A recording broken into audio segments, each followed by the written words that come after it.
Brethren, hi, welcome to Freestyle Friday. Eu quero falar hoje sobre a luta com Paulo Costa com Israel Adesanya, que falou algumas coisas interessantes sobre algo que vale a pena que todos nós saibamos, que todo ser humano devia saber. Todo homem, pelo menos. Vocês viram como foi? That was weird, right? Na real, é em inglês, esqueci. Então esse aqui é o It's Listening, como sempre.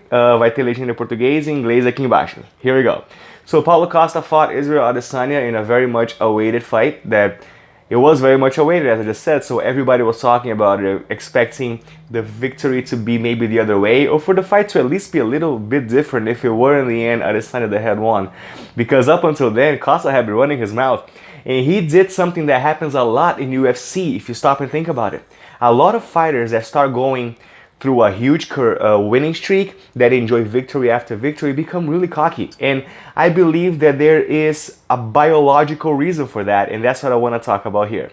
When you are engaged in a fist fight, your brain that evolved from millions of years ago, in which such instances, a time in which such instances were a life or death scenario, the moment in which your whole organism may shut down, has evolved to appreciate the seriousness of that situation.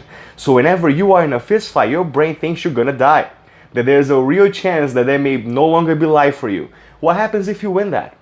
Your brain says, I am not the one who dies. And if you put your body and your brain through that scenario long enough, that monkey part of you overrides you because he believes that the world is like fucking a setting from a Conan magazine, you know? You remember Conan the Barbarian? Where everyone is killing everyone and there is no such thing as peace. You gotta be out just looking every moment, all the time, for what's gonna happen to you. And if you keep winning, in that scenario, your brain has no choice but to feed you the information it thinks the world is like, that you are the big gorilla and that no one can take you down. This is a little virus that takes over men sometimes and is quite present when the person is a fighter. We see it all the time when the guy becomes a big dude in the fighting world. He starts talking smack to everyone. That boxer Pacquiao hit his wife. It just happens this way. You become overly violent because you end up feeling, regardless of what you see and what you know, that the world is a matter of who strikes whom down. And whoever disagree with you, you're just another person that needs to be beaten down to learn their lesson. We see this happen over and over and over again in fights. But we also have that little monkey. Of course, we didn't cultivate it enough like the fighters did, but we liked it when Paulo Costa got whooped. Tell me you didn't like it. He is Brazilian like you and me, but when that guy talks trash that much, don't you feel good when to see him get hit?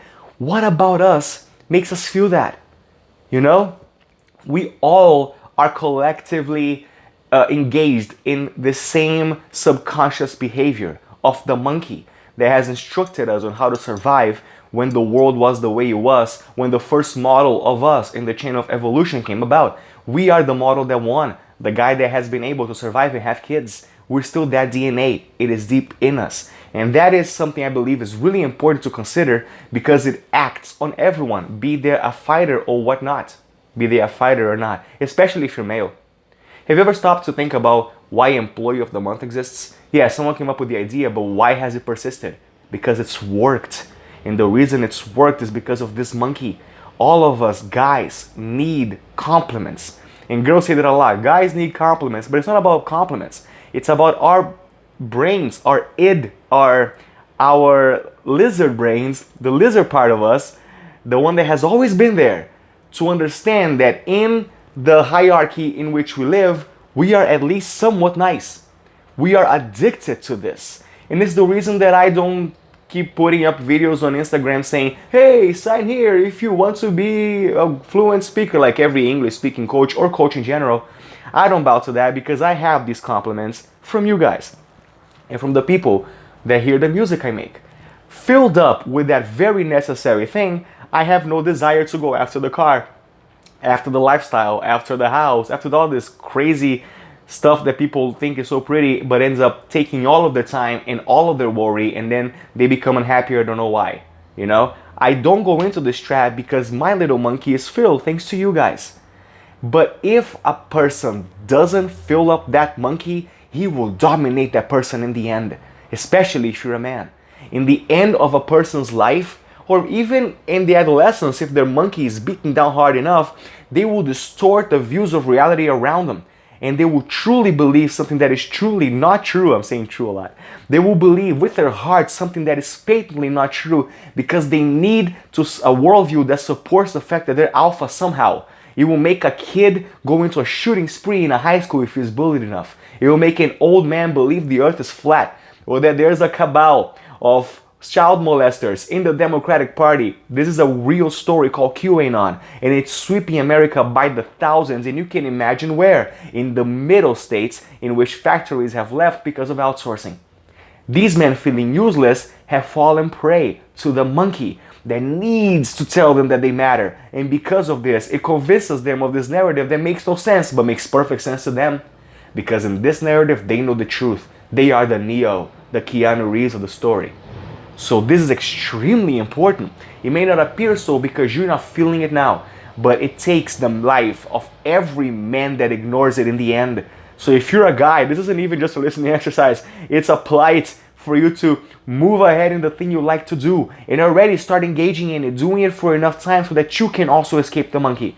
If you become awesome at something and the world tells you, you have nothing to worry about. But if you don't, the same monkey that makes fighters become boastful if they start winning too much, and that make us happy to see these fighters get whooped, and that make adolescents go into shooting spree, or adults also, or that make old men believe the earth is flat, will come for you too. And that's it. Espero que tenham gostado, deem like, cliquem no sininho, compartilhem esse vídeo, acharam legal.